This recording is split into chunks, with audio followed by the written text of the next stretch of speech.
Raise your hand. What is it like living paycheck to paycheck? Who wants to? Hold on, one at a time. I can't. Yes. Well, terrible, all right? Yes. Hungry? Hunger. All right, let me get some hands back there. Be loud. We got a hand there. Okay, ma'am.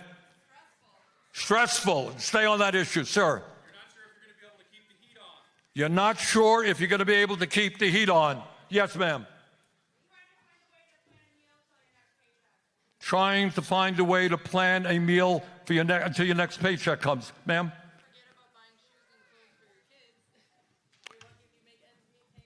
Forget about buying shoes and clothes for your kids.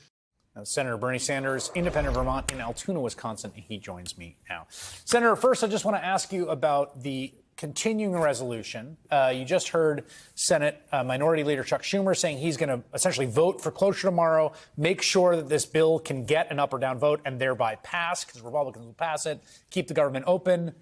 What is your position on this? I'm strongly going to vote no.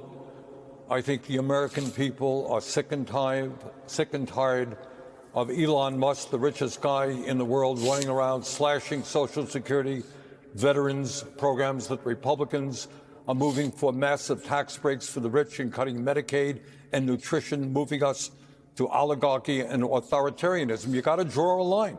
And I think the American people are prepared to stand with those of us who say that, you know what, we're a government of the people, by the people, for the people, not the oligarchy.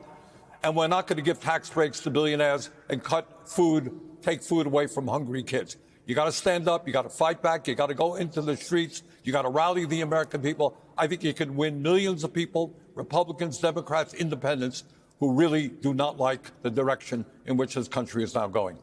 I want to just offer the argument the Senate Minority Leader made, which is that the consequences of a shutdown, as bad as things are now, would be even worse because it would essentially hand even more authority to Musk, vote Trump to slash away. That assumes that there is no resistance.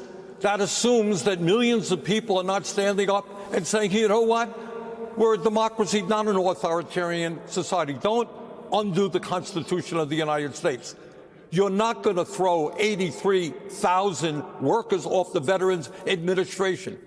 You're not going to cut the Social Security staff so that elderly people will die while they're waiting to get the benefits that they paid into. You're not going to take food away from hungry kids. If you do nothing, you sit back and you say it is going to be terrible. And that's right. A shutdown will be terrible. But our job is to put the onus on the Republican president, the Republican House, the Republican Senate, the people who control the government. They are responsible. They've acted in an undemocratic, unprecedented, unilateral way. They've given us an offer, take it or leave it. That ain't the way democracy works. I'm curious what your experience has been like in these events you've been doing. I saw you did one in Nebraska in Representative Don Bacon's district around Omaha. You did a few. I did think one in Kenosha, one in Altoona. What these events have been like? They've been extraordinary, Chris. You know, I ran for president. We had very large turnouts.